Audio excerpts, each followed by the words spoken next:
রসুল করিম সাল্লাল্লাহু আলাইহি ওয়াসাল্লামের জানাজা 3 দিন বিলম্বিত হয়েছে মূলত একটি কারণে। সেই কারণটা হলো দয়াল নবীজির ইন্তেকাল শরীফের পরে, নবীজি তো জিন্দা নবী, নবীজির জেসেম মুবারক খাটিয়া মুবারকের উপর রেখে সাহাবাই কারাম সর্বপ্রথম পুরুষ লোক সোজা এক লাইন করেছেন, একজনের পিছনে আরেকজন, আরেকজনের পিছনে আরেকজন, এরকম এক লাইন।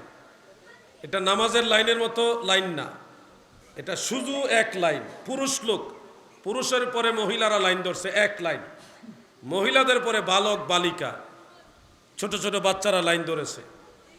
এটা ইবনে মাজাহ শরীফের 118 পৃষ্ঠায়, মিশকাত শরীফের 121 পৃষ্ঠার মধ্যে আছে হাদিসটা। ফাদাখালান নাসু আলা রাসূলিল্লাহি সাল্লাল্লাহু আলাইহি ওয়াসাল্লাম আরসালান ইউসাল্লুনা আলাইহি সুম্মা দাখালান নিসাউ আলা রাসূলিল্লাহি আরসালান ইউসাল্লুনা আলাইহি সুম্মা দাখালাস সিবিয়ানু আলা রাসূলিল্লাহি আরসালান ইউসাল্লুনা আলাইহি।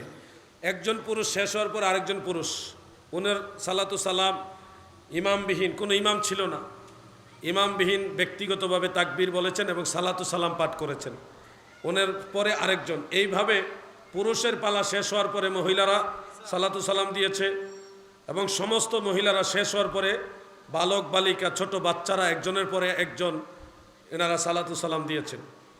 এক্ষেত্রে আপনারা একটু খেয়াল করেন, প্রিয় নবীজির ইন্তেকাল শরীফের আগ পর্যন্ত আরব জাহানে মুসলমানদের সংখ্যা ছিল কত? একটা আইডিয়া করে যদি ধরি 3 লক্ষ। 3 লক্ষ মানে বিদায় হজের সময় তো প্রায় 1.25 লক্ষ বা 1.5 লক্ষের মতো সাহাবী ছিল। তো খেয়াল করেন, 1.5 লক্ষ যদি ধরি, একটা বোঝানোর জন্য ধরছি, পুরুষ লোক ধরলাম 1.5 লাখ, তো 1.5 লক্ষ পুরুষের 1.5 লক্ষ মহিলাও তো আছে, তাহলে কয় লাখ হলো? 3 লাখ হয়ে গেল। আবার তাদের বাচ্চা কাচ্চাও তো আছে, আরব দেশে কিন্তু বাচ্চা অনেক হয়, আমাদের দেশের মতো কম না, আমাদের দেশে আবার বেশিও আছে। প্রত্যেকের ঘরে গড়ে যদি আমরা 2 জন করে আওলাদ ধরি, ছেলে মেয়ে, তাহলে এখানে 3 লক্ষ, তাহলে টোটাল কয় লক্ষ হচ্ছে? হ্যাঁ, 3 6 লাখ হয়েছে। হুজুরে কি কয়? 1.5 লাখ পুরুষ, 1.5 লাখ মহিলা, 3 লাখ, আর প্রত্যেকের ফ্যামিলিতে 2 জন করে বাচ্চা, তাহলে 6 লাখ হইল না? এটা তো সর্বনিম্ন আমরা আইডিয়া করছি, আরো বেশি, আরো বেশি। প্রিয় নবীজির জানাজার নামাজে অংশগ্রহণ করার জন্যে যারা এসেছিলেন তাদের সংখ্যা নিঃসন্দেহে আরো বেশি ছিল, 6 থেকে 8 লক্ষ মানুষ। এনারা যদি পুরুষ অতঃপর মহিলা অতঃপর বালক বালিকা, এই 6 থেকে 8 লক্ষ মানুষ একজন করে নবীজির খাটিয়া মুবারকের কাছে গেছে, সালাতু সালাম দিয়েছে, উনি শেষ হওয়ার পর আরেকজন। আপনারা বলেন, 6 থেকে 8 লক্ষ মানুষ একা একা একজন একজন করে সালাতু সালাম দিতে এটা সময়ের ব্যাপার কিনা?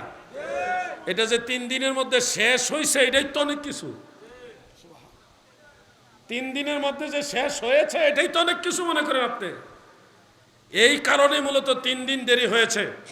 অনেকে প্রচার করবে যে খেলাফত নিয়ে সাহাবীদের মধ্যে দ্বন্দ্ব হয়েছে, এই কারণে 3 দিন দেরি হয়েছে, এটা সঠিক না। হ্যাঁ, একটা ঘরের ভিতরে সাহাবাই কারামদের মধ্যে আলোচনা হয়েছিল কে খলিফা হবে।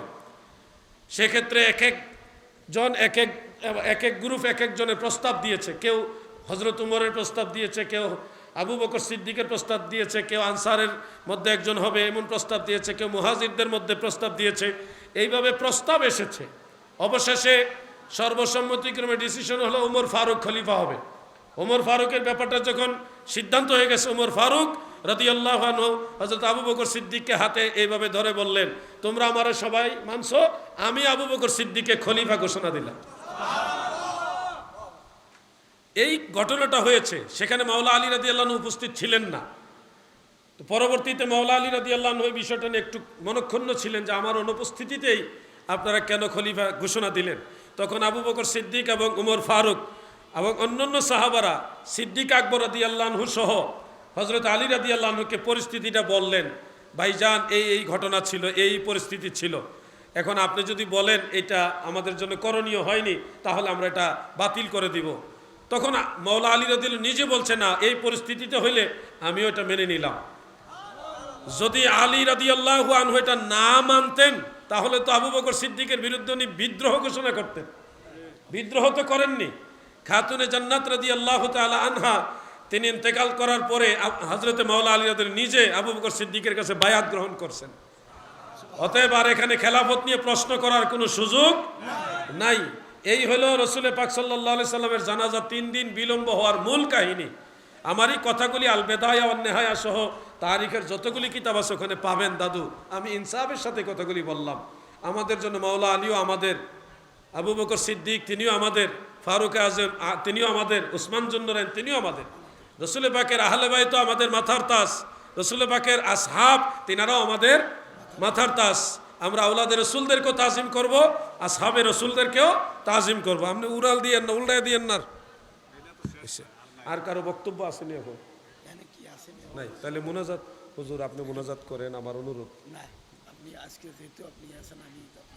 হুজুর আপনি করলে আমিও দোয়া পাইতাম। নিঃসন্দেহে।